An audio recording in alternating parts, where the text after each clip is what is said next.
Supreme Chancellor Obi-Wan Kenobi, my stone freak! Chapter 14. Padme and Bail go visit the new Chancellor. Obi-Wan, are you free? Padme steps into the Chancellor's offices with Bail, most of them having been carefully vetted by the clone troopers outside. She idly wonders where Darwak is, but presumes that the clones have taken over as a security measure and puts it out of her mind and looks around the room. The official desk is empty. Not a trace of Obi-Wan. In fact, the terminal and everything on it has been moved. She blinks in surprise. That's odd. Obi-Wan, are you in here? She looks around again before she shares a confused look with Bail. Oh, Padme, Bail, how nice of you to join me. They both startle slightly when Obi-Wan's voice rings out from the corner of the room. Turning toward the sound, Padme finds him at a much smaller desk in a secluded corner of the room. Obi-Wan, why aren't you at the Chancellor's desk? Bail sounds almost as confused as Padme feels. Obi-Wan lets out a rather loud huff and turns an intense gaze at them. I'm not about to sit with my back to a very large window. I wasn't planning on doing so even before the attempt at assassination the other day. He chuckles. Padme stares at him in horror. How can he chuckle about an attempt at his life? The war and all his responsibilities must be weighing heavy on him indeed if he manages to find humor in an attempt at his life. To be quite honest with you, he continues, as if he hasn't done anything odd at all, I wanted a different office entirely. These offices are absolutely ridiculous, far too large and elaborately decorated for my taste. He looks toward one of the other rooms. Palpatine certainly has interesting taste in decorations. What? You still have Palpatine's belongings here? Bail is just barely managing to avoid gaping. Padme can tell. Of course. He was relieved of his duties with claims of incompetence, and since there has been discussion of corruption, as you know, Mas Amida has been temporarily relieved of his role as Vice-Chancellor, and both of their terminals and belongings have been temporarily confiscated. He pauses and gives them an inscrutable look. I have some people looking everything over to ensure that nothing has been erased. If my duty is to rule the Republic and ensure the end of the war, then I will do it to the utmost of my ability. And as a High General, I know I need as much information as possible. Anything less can lead to heavy losses on the battlefield, losses that could have been prevented. How efficient! Padme can't help the way her heart picks up speed just a bit. Perhaps Senator Mondai was right. Perhaps having Obi-Wan Kenobi as Supreme Chancellor is exactly what the Republic, the galaxy, needs. The more I look through recently passed legislation, the more I look over the legislation Palpatine has passed using the emergency powers he was given. Obi-Wan trails off and stares at the door. What is it, Obi-Wan? Padme moves even closer to him. It's like I've been playing Corellian chess on Hoth with half the board covered in snow, and only now has the snow been cleared from it. He strokes his beard in contemplation. Count Dooku once told me that the Senate was under the sway of a Sith Lord, and I should join him to help burn away the rot, so to speak. We, the Jedi, thought it likely to only have been an attempt at making the Jedi lose faith in the Senate. However, the hairs on the back of Padme's neck stands on end. Obi-Wan can't be implying what he is, can he? Has he found something in the legislation and Palpatine's computers and belongings that point to Count Dooku having told the truth? She doesn't want to believe it, but she knows that she has worried at times if the Republic she's wanted to serve has already ended. Enough about that, for now. He motions for them to sit down.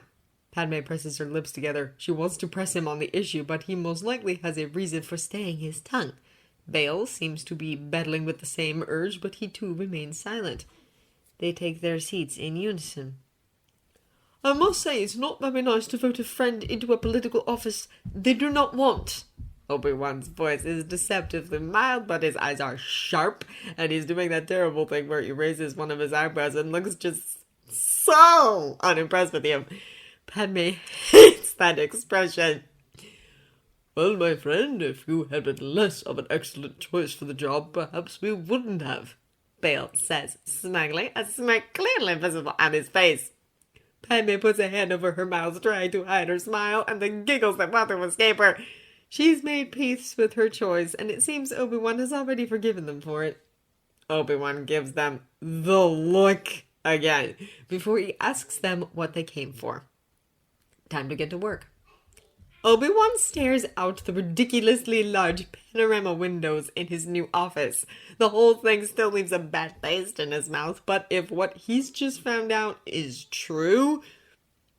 He closes his eyes and walks deeper into the rooms instead, away from the windows and the door to the outside. Palpatine's belongings are spread around the rooms, and for the first time in a long while, Obi-Wan really looks at them. There are things he believes might be hiding terrible secrets he'll have to wait a bit with unveiling. He's certain he's close to finding information about Palpatine's corruption, and that must take precedence. There are records of meetings with senators very closely before a new piece of troubling legislation is brought before the Senate. He's doubting the entire narrative of extra power and extra time as Chancellor being pushed onto Palpatine. Obi-Wan hasn't slept much since he took office, which is perhaps not very good, so he'll have to go over his notes after he's rested enough to think straight. But for now, he has the niggling suspicion that Palpatine has manipulated events to keep himself in power while making it look like he's shouldering a burden others wish for him to carry. Most troubling of all, the chips. The inhibitor chips inside all of the clones.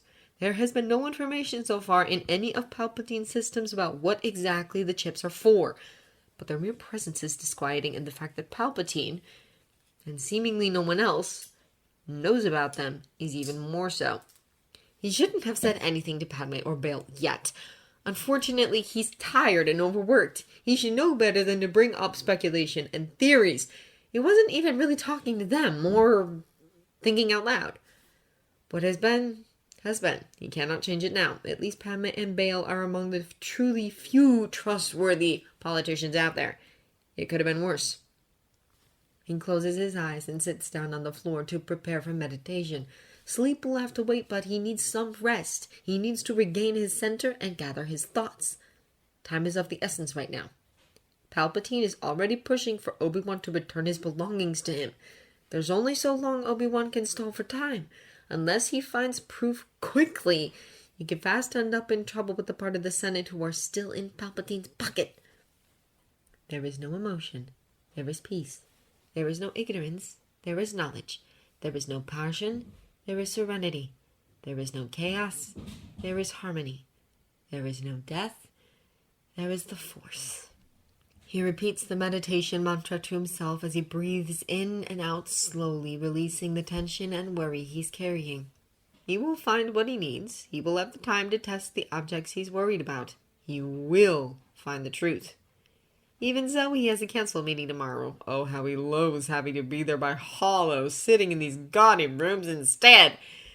And then he needs to work with Cody and some of the other generals to formulate their next plan of attack. His duties are many, and they are heavy. However, Obi-Wan has carried heavy burdens since childhood. He will not falter. He will find a way to end this war and return peace and stability to the galaxy and the Republic. It is his duty as a Jedi.